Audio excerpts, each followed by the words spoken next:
Nous sommes sortis avec lui. Il m'a dit, n'oubliez pas, 14 heures, vous m'appelez. Alléluia. Voyez comment Dieu peut faire. Alors que je voulais abandonner le matin. Mais aujourd'hui, Dieu m'a ouvert une grande porte au travers de lui.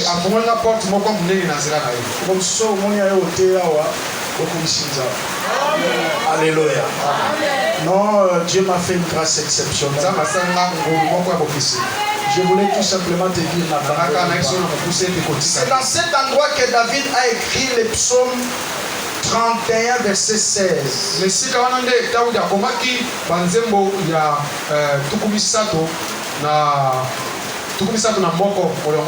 Mes destinées sont entre tes mains. Dans cet endroit de Sela Hamakleto, c'est là qu'il a écrit ce psaume. Il a dit à Dieu, mes destinées sont entre tes mains. J'aimerais dire à quelqu'un, nous avons cru à un Dieu responsable. Je disais à quelqu'un que nous avons cru à un Dieu responsable.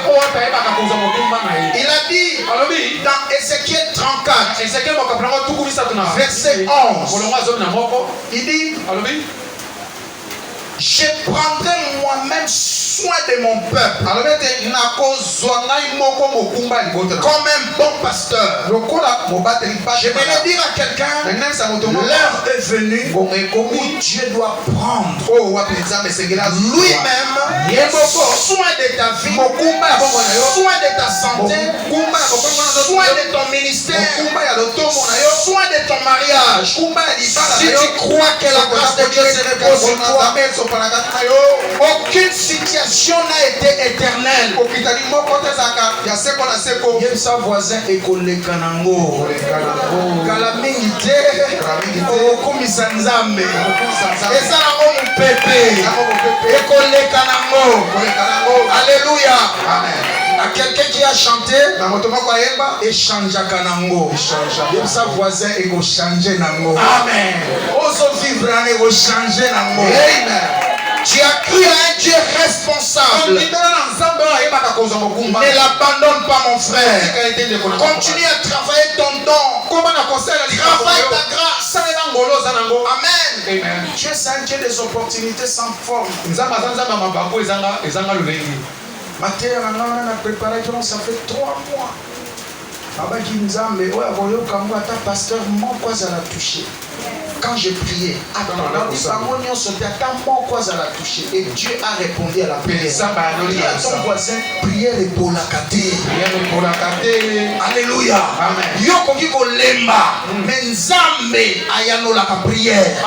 Prière et pour la caté. Et je prie au Seigneur, collectionner tes prières de l'année qui sont non exaucées. Que tu vives une saison et réponse à tes prières. Avant ce 31 décembre, dans les 4 jours qui restent, que Dieu t'exauce. Je disais que Dieu t'exauce. Que Dieu t'exauce. Qu'il t'exauce. Qu'il adoucit ton cœur. Akausa opinzoli ya motema. Kolelano lelako biso toyebaka te. Frère Noah na frère José na la main de l'Éternel batine biso banze moi toyebi mais motema na otoyebi te. O ayebi motema. Amona place olelaka. Amona likambo etumisaka. Akausa pota motema na yo. Si tu crois que la grâce repose en abondance à ta vie. Et c'est là au nom de Jésus. Troisième étape de sa vie, c'est entre 30 et 65 ans. Entre 30 et 65 ans. Ici, David est devenu roi. Il est devenu célèbre. Et pendant cette période, il n'a écrit que 4 psaumes. Voyez, là où l'élévation peut nous amener. De 0 à 17 ans, 20 psaumes. De 17 à 30 ans, 27 psaumes. Mais quand il est devenu roi, 4 seulement. Tu vois comment l'élévation peut nous éloigner du Seigneur. Lève ta main droite. Loba kolo Yesu. Kabolanga musika. Na oyeko memanga musika. Éloigne-moi de tout ce qui peut m'éloigner de toi. Au nom de Jésus. Que Dieu te bénisse. Amen. Dans cette période où David est devenu roi, assis sur le trône, avec la célébrité royale, la harpe, les chants de la harpe a disparu dans le palais royal. Il ne pouvait plus travailler son don. 4 psaumes seulement. Et plusieurs commentateurs disent, pendant cette période de 35 ans, les 4 psaumes, David les a écrits dans les 2 premières années de son règne. Vous voyez? 2 premières années. Il est devenu roi à 30 ans. Il a écrit 4 psaumes en 2 ans. Tous les 33 ans. Tu vois là où l'élévation peut nous amener. Amen. Il a fait 33 ans sans adorer le Seigneur. On ne pouvait plus entendre sa guitare. Je ne serai pas un autre David. Mon frère, ma soeur,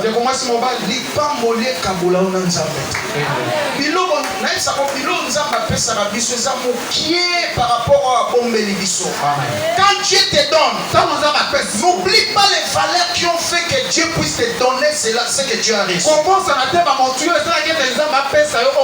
Et si j'aimerais poser quelques fondements rapidement en passant, parce que ici la harpe a disparu, le son de la harpe a complètement disparu dans le palais.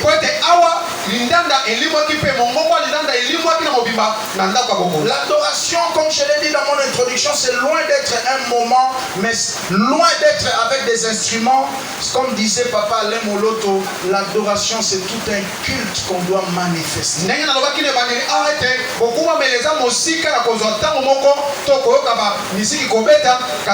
s'il n'y a pas d'instrument, on peut adorer le Seigneur. Et sur le plan historique, l'adoration a commencé avec Abel. Il n'y avait pas d'instrument.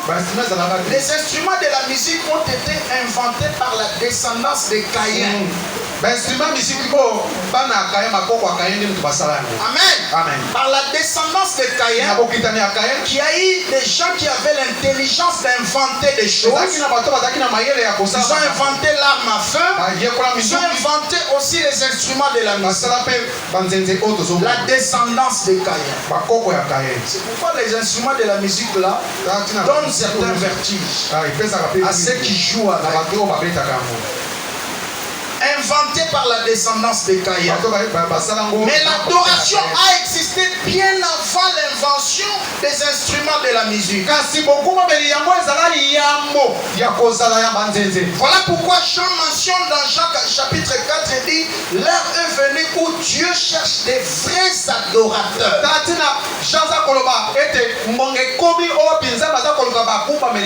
Dieu ne cherche pas la vraie musique. Des vrais adorateurs. Amen, amen. Parce qu'il y en a aussi des faux. Parce que quand on parle du vrai, il y en a aussi des faux. Dieu ne cherche pas la vraie adoration. On cherche des vrais adorateurs. Et dans Genèse 4, verset 4, la Bible déclare: l'Éternel regarda avec un regard favorable Abel et son offrande. Et Dieu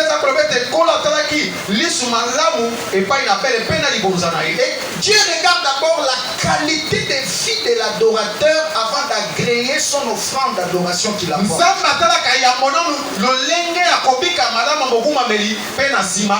Voilà pourquoi nous ici au Sémin, nous ne formons pas des noulemans, mais nous formons des chrétiens d'abord. Dieu a besoin d'abord de toi, ta fille, ta qualité de vie, avant d'agréer ce que tu lui donnes comme offrande. Avant d'agréer ta belle voix, Dieu veut d'abord agréer ta vie. L'adoration, ce n'est pas un moment, c'est toute une qualité de vie que nous manifestons constamment devant le Seigneur. J'entends quelqu'un dire Amen. Et lorsque nous adorons vraiment, Dieu lui-même dépose dans nos cœurs. Lorsque Dieu agrée l'adorateur, il dépose dans son cœur les paroles qu'il veut entendre dans sa bouche.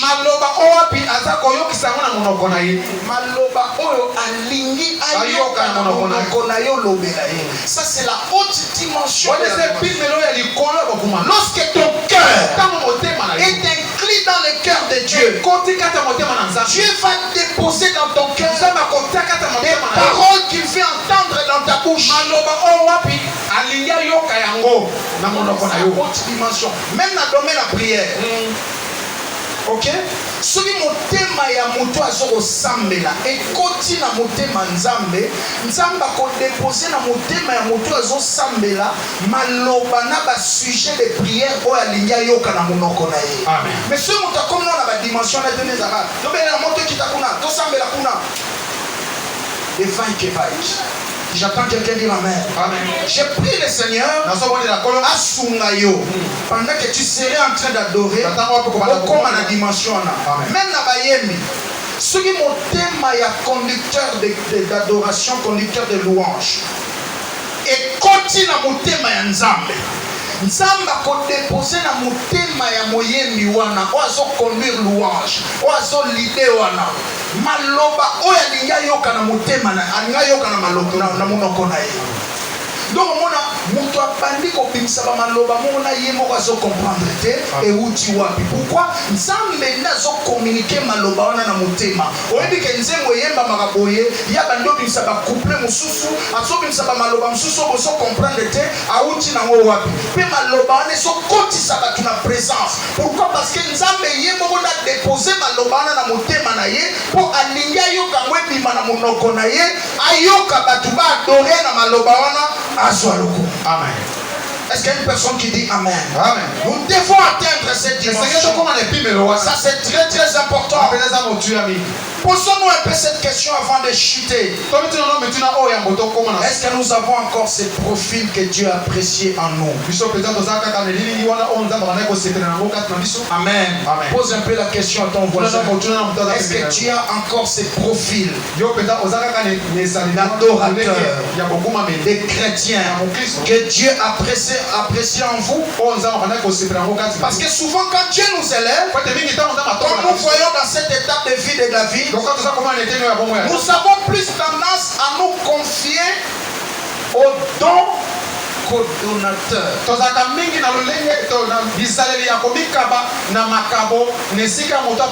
Non, tu dois t'attacher aux donateurs. J'entends quelqu'un dire Amen. Amen. Parce que les dons passeront. Mais si tu restes attaché à la source, aux donateurs, il va continuer à te multiplier les dons. J'entends quelqu'un dire Amen. Très bien. Dis au voisin, attache-toi. Continue à t'attacher aux donateurs. Amen. Amen. Ça c'est le secret même de Joseph. Alors qu'il était en prison, il a continué à s'attacher au donateur. Dieu lui a ajouté encore un autre don. Interprétation de son livre. C'est ce qui lui a permis de sortir de la prison. Pourquoi il était attaché au donateur? Dis au voisin, dans ce temps de la fin, attache-toi au donateur. Kangama na mbongo te. Amen. Kangama na mutu apesaka musala ko kangama na musala te. Amen. Musala okufa. Amen. Amen. Attache-toi au donateur. Co-responsabilité.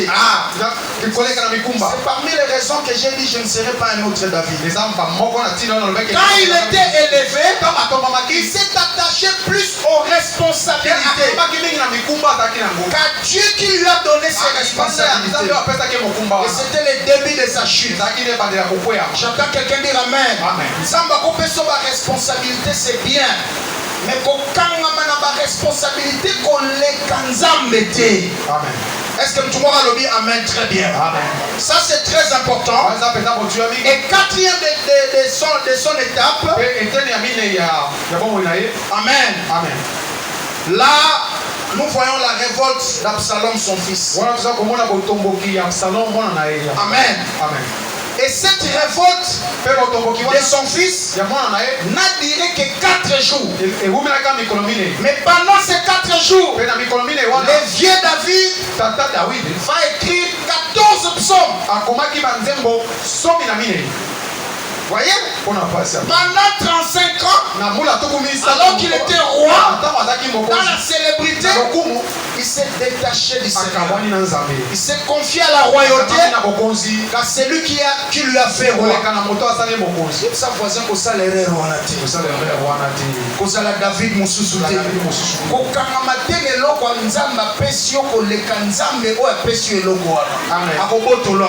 je connais une maman ici à Matete qui avait des problèmes de maternité. Depuis plusieurs années, elle servait le Seigneur de tout son cœur. Pasteur, maman, je suis sous ma quitte.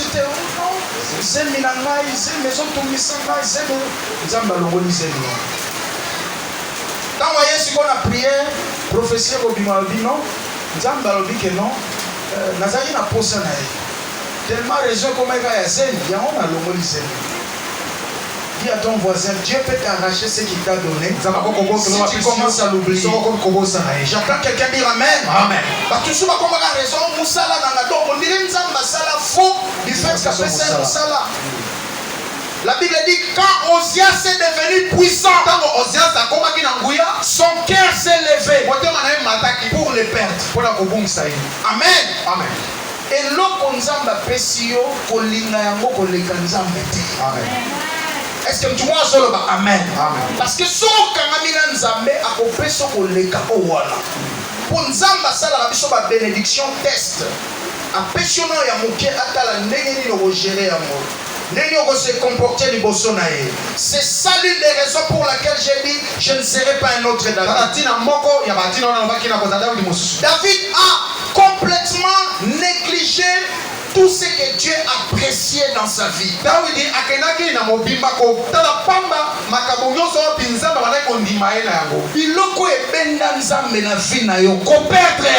Amen. Je vais te poser une question. Qu'est-ce qui a attiré Dieu vers toi? Tu as ta liste. Alors ne perds jamais ça. Ne vends jamais ça. Un jour, un magicien est venu auprès de Pierre pour acheter les dons. Pierre lui a dit, va périr avec ton argent. Je ne peux pas vendre les dons de Dieu. J'attends quelqu'un dire Amen. Amen. Mais les pour avoir succès, c'est grave. J'attends quelqu'un dire Amen. Amen. Alors David, quand il s'est détaché du Seigneur, il s'est détaché des choses qui ont attiré Dieu dans sa vie. Dieu est passé par son propre fils pour le détrôner. Amen. Dieu l'a fouetté par son propre fils. Absalom.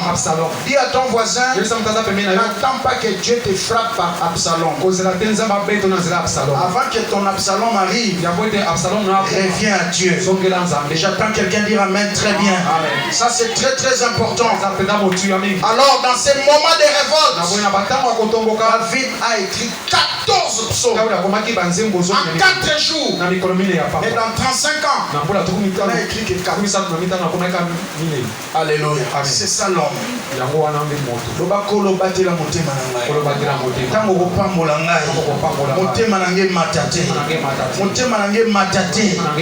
J'attends quelqu'un dire Amen.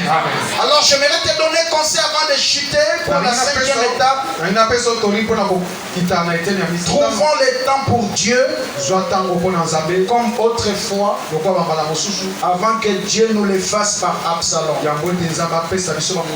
Si tu refuses de rentrer dans les choses de Dieu, Dieu va te faire rentrer par le canal d'Absalom. Tu sais, Absalom, c'est quelqu'un qui est tout proche de toi, que Dieu va utiliser pour se rébeller contre toi. Et ça serait comme un fouet pour te redresser. Alors n'attends pas ce temps-là. Tu peux déjà revenir au Seigneur. J'attends quelqu'un dire Amen. Commence à réfléchir sur les valeurs que tu as perdues. Rentre dedans. 5e étape pour terminer. Après la chute d'Absalom, jusqu'à la chute de sa vie, jusqu'au soir de ta vie, donc, entre 60 et 65 ans, parce que David est mort à 65 ans, il a composé 10 psaumes. Vous voyez, avant Absalom, il a quitté de 25 à 4 psaumes. Après la frappe d'Absalom, pendant 4 jours, il a écrit 14 psaumes.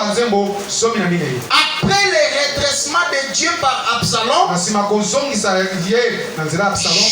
la fin de sa vie, parce que de la révolte d'Absalom jusqu'à sa mort, ça a duré 5 ans. Dans l'espace de 5 ans, il a écrit 10 psaumes. Quelquefois, les Absaloms sont importants. Alléluia. Amen.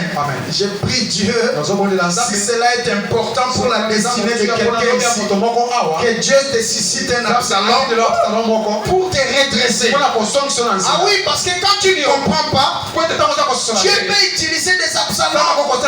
Parce qu'après Absalom, la vie de David n'a plus resté la même. Je veux que nous puissions nous poser 2 questions avant de chuter.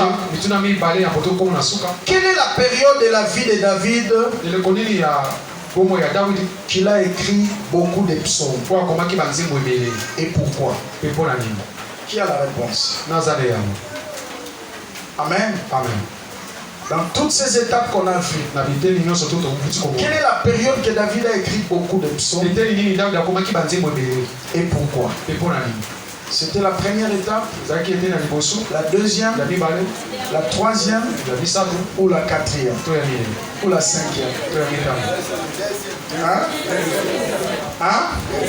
Deuxième étape, il a écrit combien? 25 psaumes. Et pourquoi? Parce qu'il était poursuivi par Saül. Il était poursuivi. Quelquefois, par combat, par combat, ils ont permettre l'eau Amen. Est-ce que tout le monde a dit Amen? Na Ghana, babeta lisolo moi na mwasi moko ba Hollandais na Lyon. A commis pembe na ndako mezali na 3 mètres. Les temps ont réfléchi à se retrouver à sauter de l'autre côté.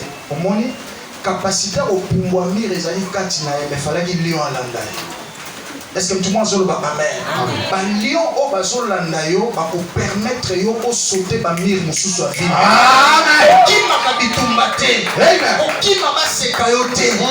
Qui m'a ba chola yo te? Amen. Mana ebisa mo wa sisa université pour ba fingaye aza bibota bota.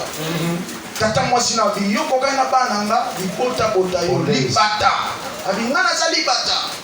Kwanza ika na bana misato abota ba ona na batata misato. Abi ok na discipliné vinanga. Apesi vie n'est pas Yesu. Yesu a transformé vie na ya bandi université. Si tina licence. Les lois salra na sonance. Est-ce que tout le monde dit amen ou amen? Kanga tata mwasi ne monoko. Omoni objectif nzambe kokisama. Ponini tata mwasi afinga ye. Yebisa kwasi ozape na besoin batu ba finga ye. Oza na besoin batu ba sambwisa yo. Profit de prière ekola. Amen. Oza na besoin batu ba nyokola yo. Pour esprit ekema. Loba simananga esprit. Esprit. Mwana ba nyokola kanda zaka mutu lobi. Ya oyo bazo bondela minja zaka ebebe. Oye ebebe.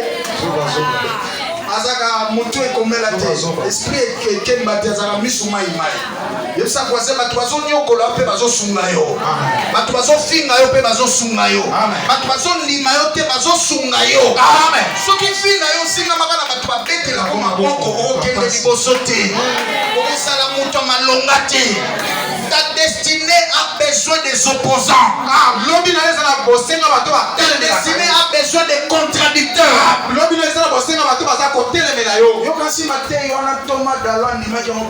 Parce que na salle wana na milo eza bato bandima ngati. Nde na bisaki Yesu na bilelo na oka pe moto alote ya boye pas confier sur place. Donc comme je suis malade là, j'ai rassemblé mes forces afin de regarder la chair. Amen. J'ai dit aujourd'hui ou jamais. Système car mon chop na kati ya Mungu. Donc kata na mikie so il est le dernier jour rendez-vous na noce de l'agneau. J'ai tenu la chair. J'ai donné le meilleur de moi-même. J'attends quelqu'un dire Amen. Frère, si on saisit l'occasion pour ça, j'étais. Fiancé, on a mon colossal et rera mémo pas maman à bango. On va tirer nos pénalties à Pau. Nyata biloko. Oye, qui est en dessous du bal et moi. Tana, tika babiloko ba attendant. Si tu as l'occasion, fais des choses bien. Ça m'a kambo kitoko. Si vous avez fiancé, on a faut créer avec des logos mogoyo. Si vous cabouez à vos cliniques n'allez pas. Thomas Mbassé là. Est-ce que tu vois solo amen? Sois quelqu'un de meilleur. Apprends à faire des choses bien. Est-ce que tu vois solo amen? Est-ce que tu vois solo amen? Ah oui, ça c'est une grande réalité. Les gens ont chaque jour.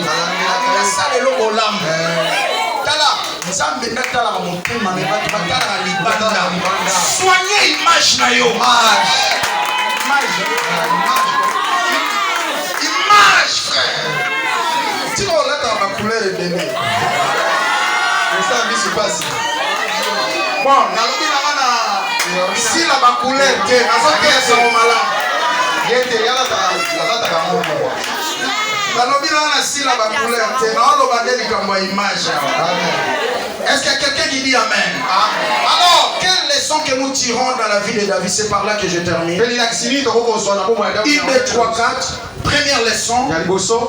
Nous ne devons jamais oublier les valeurs qui nous ont aidés et les canaux que Dieu a utilisés pour nous montrer. Est-ce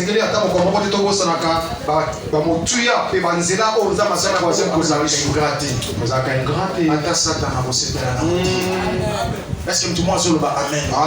N'oublie jamais. Le coco est sunda yo babwa qui la rango solité. Est-ce que tu m'as dit Amen? Vous allez dire basumba yo baby ça basumba yo baby. Comme ça vous en anzela kolega. Il y a des gens qui sont ici. Ça va venir nous sur les karaté. Avec ça croiser yo les karanzela. Après ça nous les karaté. Si vous yo ça vous tenez ah baby ça comme ça vous en anzela kolega. Au Cameroun, on dit on devient quelqu'un par quelqu'un. Chacun quelqu'un dit Amen.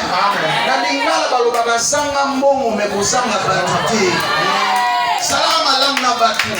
Comment on va tout prendre pour la mongo, pour la moi et l'eau. Il y a des certaines personnes quand Dieu les lève, on va tout prendre na on dit va au senga été. Nous tous sommes en barotti les poissons mon conseil.